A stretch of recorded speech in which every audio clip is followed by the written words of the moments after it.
আসসালামু আলাইকুম সবাইকে। সবাইকে স্বাগত ম্যাথমেটিক্স ল্যাবের অ্যাডভান্স রিসার্চ মেথোডোলজি কোর্সের পক্ষ থেকে। আমি আয়েশা আক্তার বলছি। আমি পড়াশোনা করছি department of CSC south east university থেকে। আজকের রিসার্চ মেথোডোলজির যে বিষয়টা নিয়ে টপিকটি নিয়ে আমরা ভিডিও করতে যাচ্ছি সেটা হচ্ছে research proposal.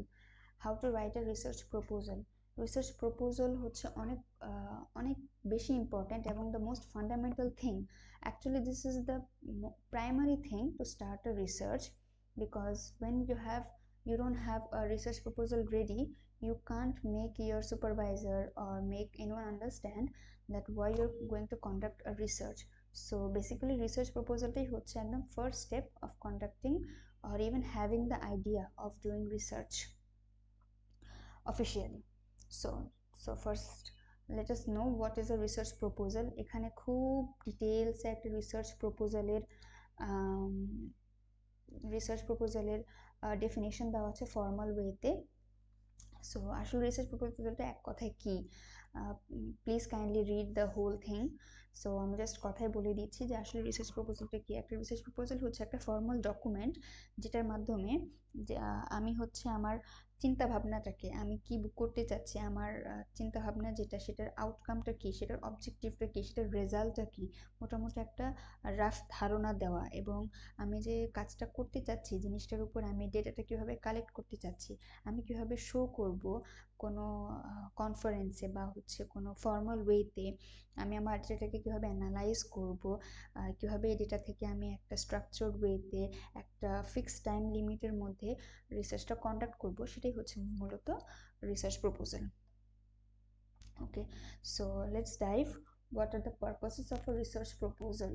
The purpose, obviously একটা রিসার্চ প্রপোজালের একটা পারপাস আছে, প্রত্যেকটা কাজের একটা পারপাস আছে। অ্যান্ড যেহেতু রিসার্চ প্রপোজালটা একটা রিসার্চ কন্ডাকশনের first step, so what is the purpose? আমি কেন প্রপোজালটা করবো? আমি কি রিসার্চ প্রপোজাল ছাড়া আগাতে পারবো না? ব্যাপারটা সেরকম না, but obviously there is a purpose of that. Communicate the research plan. আমি যে রিসার্চ প্ল্যানটা করছি, আমি যেটা নিয়ে কাজ করতে চাচ্ছি, সেটার সাথে আমার যে কমিউনিকেশনটা, বা আমি যে আমার সুপারভাইজারের সাথে কথা বলবো যে আমি এটা নিয়ে কাজ করতে চাচ্ছি, এটাই হচ্ছে one kind of research plan, যে আমি এটা এই জিনিসটা করতে চাচ্ছি। Just clearly and making someone understand your idea.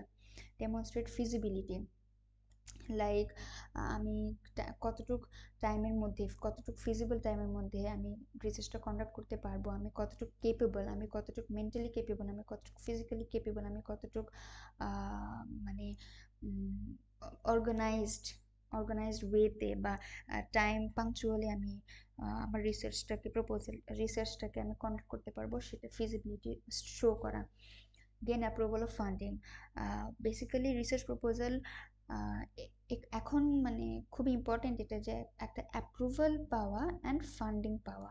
Approval তো অবভিয়াসলি একটা রিসার্চ প্রপোজাল করতেই হয় অ্যাপ্রুভাল পাওয়ার জন্য আমি যে টপিক কাজ করতে চাচ্ছি। আর ফান্ডিং, বিকজ আমরা এখনও যারা একদম বেসিক লেভেলে কাজ করতে যাচ্ছি, আমাদের হয়তো ফান্ডিং নাও লাগতে পারে, কিন্তু যখন আমরা হায়ার স্টাডিজের জন্য বা পিএইচডির জন্য বড় বড় থিসিস পেপারগুলো করতে চাইবো, তখন আমাদের সবারই মোটামুটি একটা ফান্ডিংয়ের প্রয়োজন হয়। তো আমাদের প্রপোজালটা দেখে ওনাদেরকে কনভিন্স করতে হবে যে আমাকে কেন ওনারা ফান্ডিংটা করবেন। এস্টাবলিশ এ ফ্রেমওয়ার্ক, অবভিয়াসলি যেটা বললাম, সামারি হচ্ছে এস্টাবলিশিং আ ফ্রেমওয়ার্ক। আমি যে রিসার্চটা করতে চাচ্ছি পুরোটার একটা ফ্রেমওয়ার্কটা স্ট্রাকচার দ্বারা করানো হচ্ছে রিসার্চ প্রপোজালের পারপাস।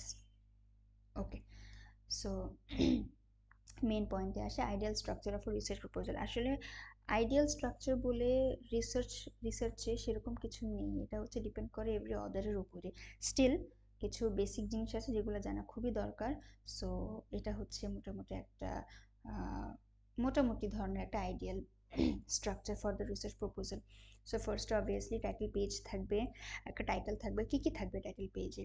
টাইটেল থাকবে, আপনি যে টাইটেলটা চুজ করতে চান, জাস্ট এমন না যে এটা ফাইনাল হতে হবে, obviously you can change it later based on your preferences. একটা টাইটেল যেটা দিয়ে আপনি কনভিন্স করতে পারবেন যে your study is going to be strong. Other information, আপনার যে ইনফরমেশন সব কিছু, name, affiliation, contact details, obviously না হলে আপনাকে কীভাবে জানবে, আপনি কে, আপনাকে কীভাবে বুঝবে সে। ডেট, আপনি যে টাইমে প্রপোজাল সাবমিশন করতে যাচ্ছেন, সুপারভাইজার ও স্পন্সর। বেসিক্যালি যদি আমরা একাডেমিক ইনস্টিটিউশন থেকে করি, অবভিয়াসলি সুপারভাইজারের নাম এন্ড ডেজিগনেশন তো লাগবেই। Second, abstract, a brief summary of the proposal, 150 থেকে 250 ওয়ার্ডের। I hope we can talk in details about abstract in some another video later. Abstract অনেক ইম্পর্টেন্ট একটা জিনিস একটা রিসার্চ পেপারের জন্য। সো ওইটার স্ট্রাকচার নিয়ে আমরা নেক্সট ইনশাল্লাহ কথা বলবো। সো একটা রিসার্চ প্রপোজালে অ্যাবস্ট্রাক্ট থাকতে হবে, ব্রিফ সামারি অফ 150 থেকে 250 ওয়ার্ডস।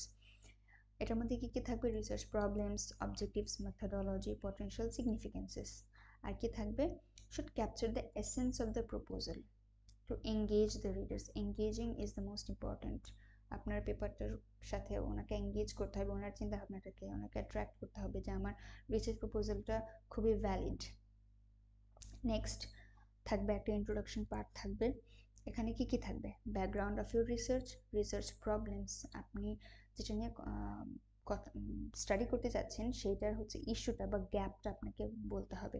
আপনার অবজেক্টিভটা কি, আপনার স্টাডিটার অবজেক্টিভটা কি, আপনার রিসার্চের হাইপোথিসিসগুলো বলতে হবে, যে আপনার রিসার্চের থেকে কোয়েশ্চেনগুলো আপনাকে বের করতে হবে অ্যান্ড অ্যান্সারগুলো বের করতে হবে।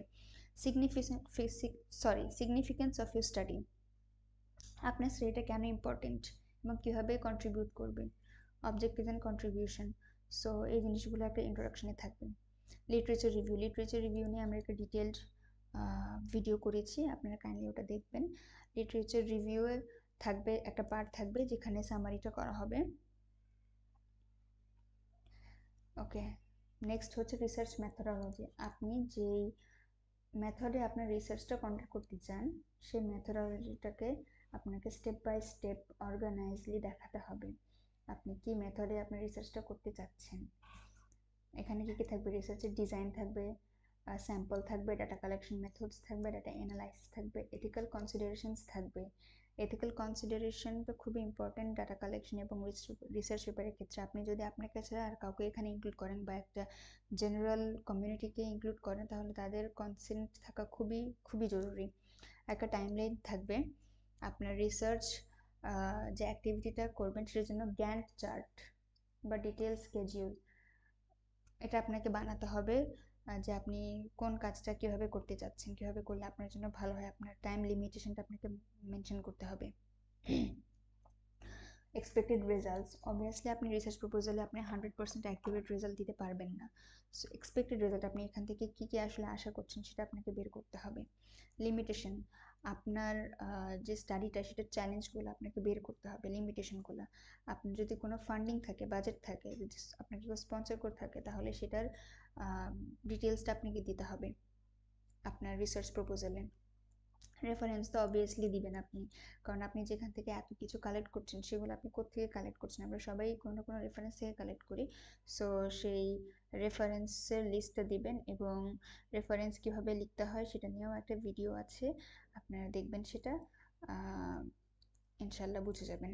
অ্যাপেন্ডিসেস, এটা হচ্ছে অপশনাল, কিন্তু অ্যাপেন্ডিক্স এই জন্য দেওয়া হয় যে কিছু কিছু গ্রাফ, চার্টস বা ইমেজেস বা টেবলস, কিছু ডিটেলস থাকে যেগুলো আমরা কোথাও ইনক্লুড করার জন্য প্রপার প্লেস পাই না, সেটার জন্য অ্যাপেন্ডিক্স বা অ্যাপেন্ডিসেস খুবই জরুরি। সেটা হচ্ছে অপশন, একদম আপনার চয়েস। সো এই পর্যন্তই, এটাই হচ্ছে মোটামুটি আইডিয়াল স্ট্রাকচারের, রিসার্চ প্রপোজাল একটা আইডিয়াল স্ট্রাকচার। রিসার্চ প্রপোজালের কিছু স্যাম্পলস আমি ইনক্লুড করে দিব আমাদের কমেন্ট সেকশনে, আপনাদের যদি কারো লাগে কাইন্ডলি আমাকে জানিয়ে দেবেন। অ্যান্ড আজকে এই পর্যন্তই, থ্যাংক ইউ সো মাচ। কথা হবে, দেখা হবে অন্য কোনো ভিডিওতে। আসসালামু আলাইকুম।